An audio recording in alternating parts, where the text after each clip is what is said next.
If you are watching this video, you're probably a fan of track and field, or at the very least, you have some respect for it. But it is no secret that for most sports fans, track and field might as well only exist when the Olympics come around. And Noah Lyles, right now, is sick of it. He owned 2023 as the fastest man in the world, and he's the only man to definitively wear that crown since Usain Bolt last put it down.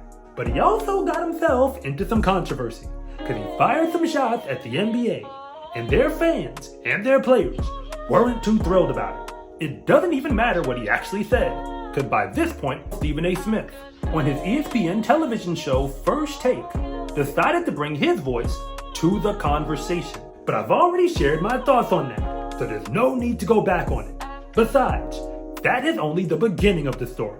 So no, this video is not clickbait, because although Noah Lyles is the biggest name in men's track and field, he has a legitimate reason to be frustrated. And I don't know how to say this without it coming out harsh, so I'm gonna just come out and say it. The pay in pro track and field is trash, and his bank account, compared to all the other athletes, is proof of it.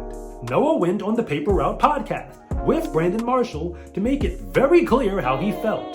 And what he said is what we already know to be true, that track and field athletes are not paid attention to in America. And the most important word in that sentence is the word paid.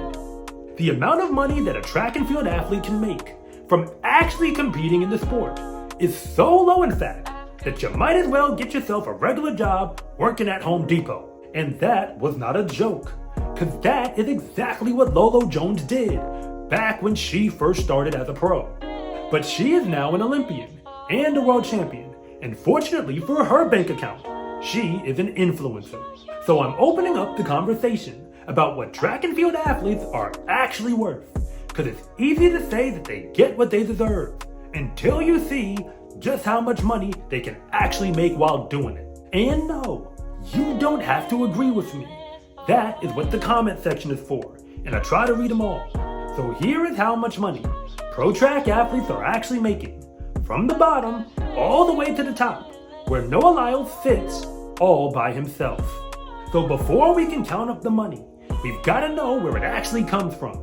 And right now, there are only 3 ways to get paid from actually competing in the sport. And those are the Diamond League, the Continental Tour, and ironically, the World Championships themselves. And I want to be very clear about this, that I'm focusing most of my energy on the athletes who actually win their events. Because if you don't, whatever money they're giving you ain't really much to talk about. In the Diamond League, there are 15 meetings on the calendar, but they don't have every event in each meet.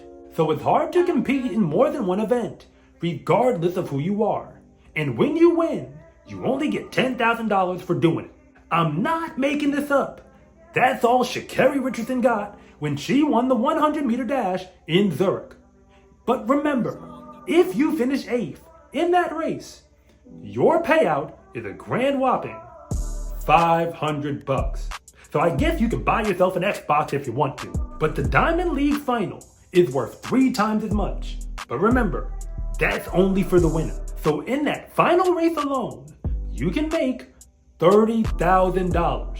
So if Noah Lyles attended every single meeting and won his event when he did it, he could rack up $170,000. And that is less money that he would make if he were on the practice squad for any team in the NFL. But the Continental Tour has 10 gold level events, which is about as good as it gets on the prize money. If you won an event in every single meeting, you could only rack up $50,000. If you're good at math, you already figured out that's $5,000 for the victory. So you'd probably be better off doing your thing on the Diamond League. Keep in mind, a track athlete can't be in 2 places at once, but let's pretend the world's fastest man actually could. If he literally ran in every single high-level track meet that was available to him and continued to win, he could only make $220,000. But the World Championships are the biggest event of them all, and fortunately for Noah, they pay out the winners. In 2023, he did win all of his events, and that got him $160,000, which isn't so bad if you consider that's basically 1 week of work. But that means if he maxed out every single available dollar that a champion could make in track and field in 1 calendar year, he could only make $380,000. That's barely half than the minimum salary in the NFL and way less than half than it is in the NBA. Yes, I said the minimum. And if you weren't Noah Lyles and finished 3rd in every race that he entered in this crazy run everywhere all at once schedule, you would only make $125,000. That includes finishing 3rd in the 100 and the 200 at the World Championships. And nobody in the world actually did that. So we can assume that everybody who's running pro track right now made less than that this year. And that's not including any endorsements for the few people who actually got them. So the truth is that the fastest man in the entire world right now is worth way less than anyone in the NBA or the NFL. But fortunately for him, he actually does have endorsements. And I know what you're thinking. Doesn't that make up for all the gap in the money? Well, that's a nice idea, but it depends on how you look at it. Because I could tell you that some websites report his net worth as about $2 million. And that may not be accurate, but we're gonna use it anyway.